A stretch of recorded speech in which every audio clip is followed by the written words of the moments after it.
We're not politically correct, we just have common sense. Unscripted, unfiltered, unfaltering. Show of Support's Hunt for Heroes offers tributes and true stories of remarkable courage.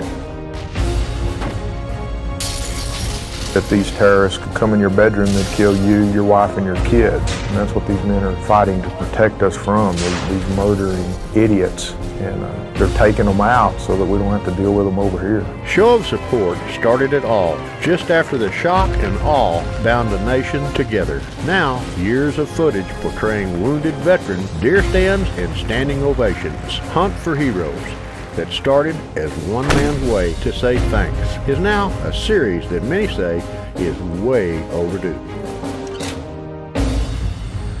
This is something I'll never forget for the rest of my life. It's just a raw emotion. It's been like a dream. It really has. We still have 40,000 injured troops. It's going to take a while to get around to all of them, but there's no quitting. It'll never stop as long as I'm breathing.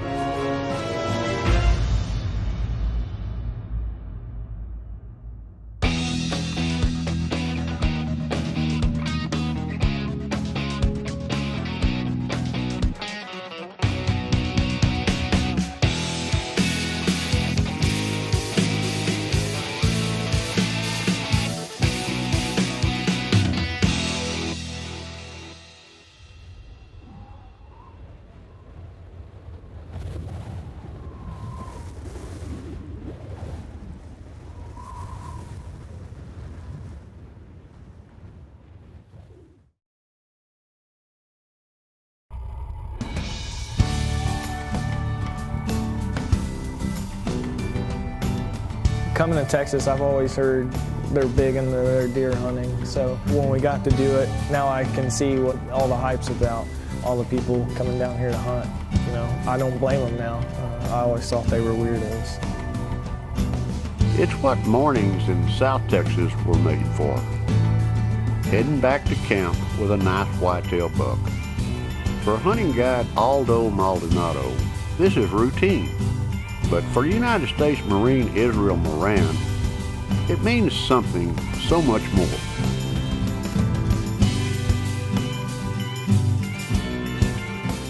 And I was like, man, this place is huge. And pulled up to the lodge, and it was beautiful. Everybody was really receiving. I was happy to be here. I mean, it's like a vacation for me. When he brought those out, I mean, you know, it means a lot to us. And it just kept coming. All the clothes and the bags, and I mean, it's amazing.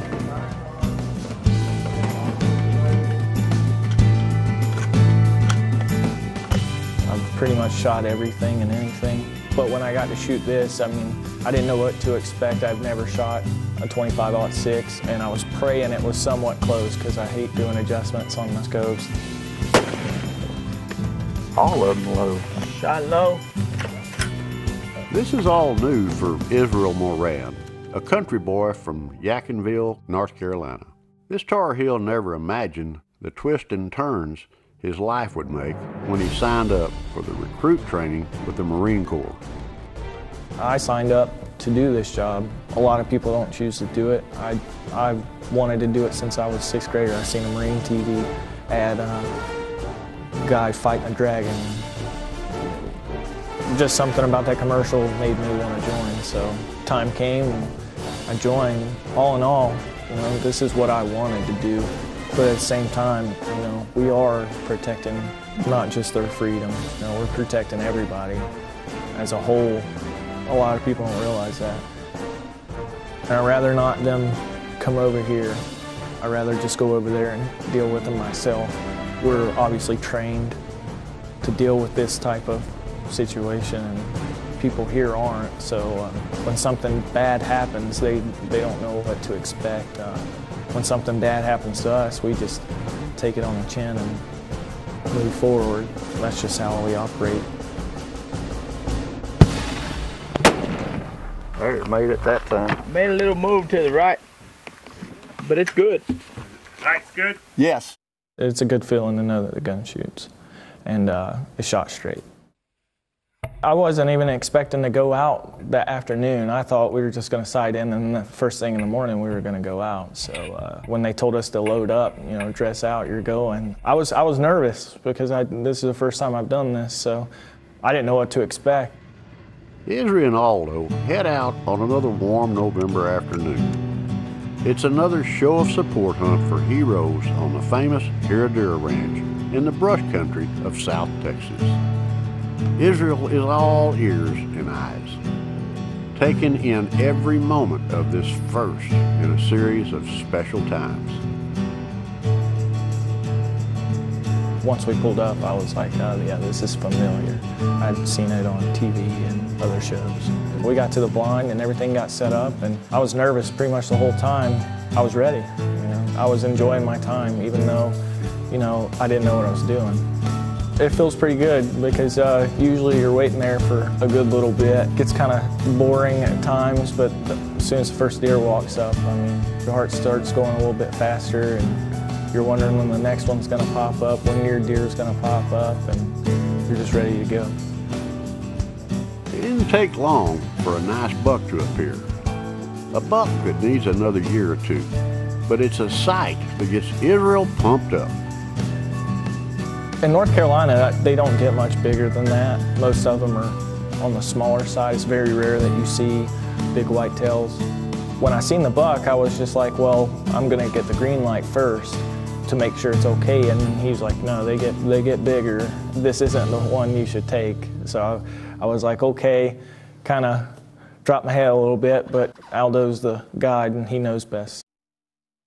Something else the guide knows is the deer are acting unusually nervous. And as the sun starts to fade, Aldo soon finds out why. The bird spooked and the deer spooked, and the javelinas just came right in. I've seen them on TV, or hogs, but I've never seen a javelina. I kind of knew what they were, what they looked like, but I wasn't expecting them to be so territorial. They just ran off everything. So when one comes, they all come. They just ran off everybody. Javelinas are the cleanup crew in South Texas. They brought an early end to many a Texas deer hunt in these parts. And it seems like Israel will have to wait until the morning to try again. It was kind of disappointing, but I knew I'd have another opportunity, so maybe something better. I'm kind of an optimistic person. I'm always looking for the positives. Got dark, kind of upset, but I was just like, hey, tomorrow's another day.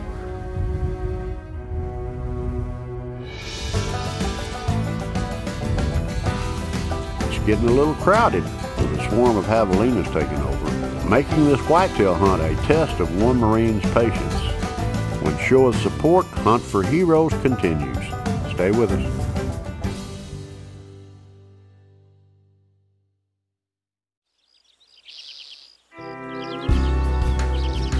I am from Yadkinville, North Carolina. I never grew up hunting. My mom was single, and she wasn't the kind of person to take me out there and shoot, so I just grew up as a normal kid, just going to school and working. And from there, 17 years old, I joined the Marine Corps, so never really got into it. This morning, we got up and we all enjoyed a cup of coffee, got into the blind, and it was cold in there, and then the sun started to come out, and the rest of the day was a beautiful day. It's a beautiful day for sure. That is until the uninvited guests from the day before show up once again. Now, to be truthful, there are worse things that can happen to someone hunting in South Texas. Yep, the skunk pigs have elbowed their way into Israel's deer hunt, but he takes it all in stride. Due to the unusual characteristics of this pig, that's not a pig at all. In fact, Aldo reveals to Israel that these critters are more closely related to hippos than pigs. When the javelinas came in, it pretty much ruined the deer side of things. The javelina has knocked the camera off balance, and that just about does it for Aldo. That's where a South Texas hunting guide worth his salt draws the line. They decided a javelina shoulder mount would look good back in North Carolina. So Aldo gives Israel the green light to help bring the collared peccary population back down. For 10 minutes, maybe. I knew that all the deer were gone. I was expecting to go back to the lodge and eat breakfast and wait until this afternoon. And he was like, take a javelina. However, before anybody shoots anything, the camera needs to be reset. And alas, an obliging member of the hippo family makes a fine adjustment to the video camera. Israel searches through the crosshairs for a mature trophy South Texas javelina, and he spots one to the far left. This is the best mature javelina in the bunch. There's a clear shot path, and Aldo is all ears, waiting for that Ruger that's only been out of the box less than 24 hours to take its first animal. It really wasn't that long of a wait. He just kind of paced back and forth for a little bit, most of the time with his back towards me, and then he would just turn his head, but he never really gave me that full side shot that I was looking for. I've been waiting past 2 days to take something, so I took him.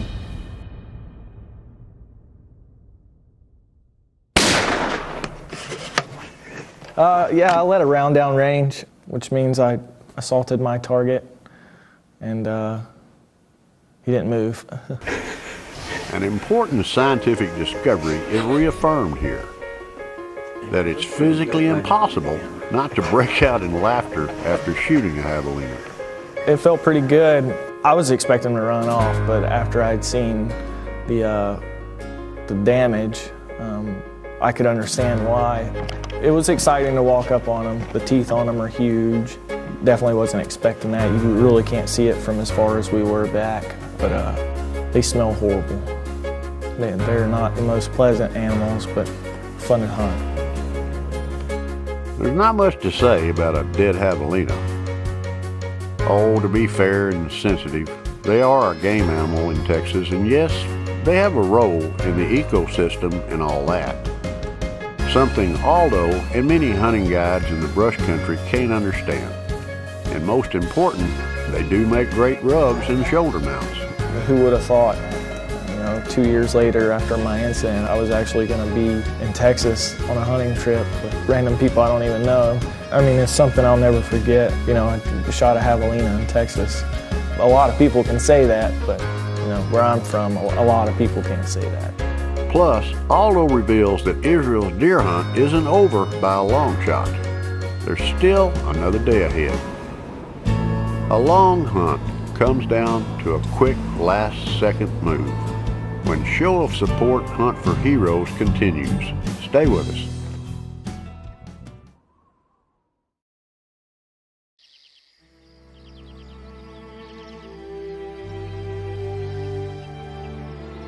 It has turned into so much more of a hunt than Israel Moran ever imagined. It's the last morning, and hunting guide Aldo Maldonado hasn't given up hope for a big buck for Israel. Something has them locked in on their far left. But it's not enough for a green light. On this final morning on the Herradura Ranch, as they wait for a mature buck, Aldo hears a story that captivates and humbles him like nothing he's heard before. September 17th, 2009, we were working on a vehicle control point in Afghanistan, and we started taking sporadic mortars. A mortar team of 3, one of them shot a 30mm grenade out of an AK-47. It came over the wall and detonated on the Marine that was sitting beside me. I was peppered with shrapnel all over my right side. Shrapnel blown into the right knee joint, severed the femoral artery in my left leg, broke my fingers, peppered in the face, and there was altogether 6 casualties in that one incident because all the Marines were close together. It was a bad situation all the way around.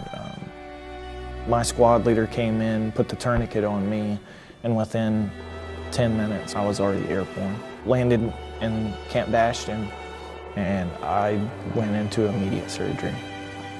I was conscious the whole time. Sometimes I wish I wasn't, just because of the things I had seen. It's never fun seeing your junior Marines or your friends bleeding and hurt and begging for somebody to help. So I kind of wish I was unconscious, but I remember the whole thing. It's a constant reminder I'm lucky. I'm even lucky to keep my leg or even be here. The Marine that was sitting beside me, he's not so fortunate. He's still alive, but he's gonna have long-lasting injuries that are gonna be painful for the rest of his life.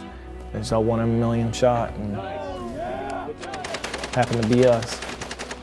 Israel carries the shrapnel from a group of misguided idiots too cowardly to fight face-to-face with the American military. The only high point of his story, if there is one, is that they took care of the enemy that day, or rather they took out the trash. One of my staff NCOs came to the hospital after my surgery and told me that they had taken care of the enemy forces that were firing at us. Yeah, I have about 40 to 50 pieces still in my legs. I still have some in my arms, got 2 pieces in my face. I think I've got a piece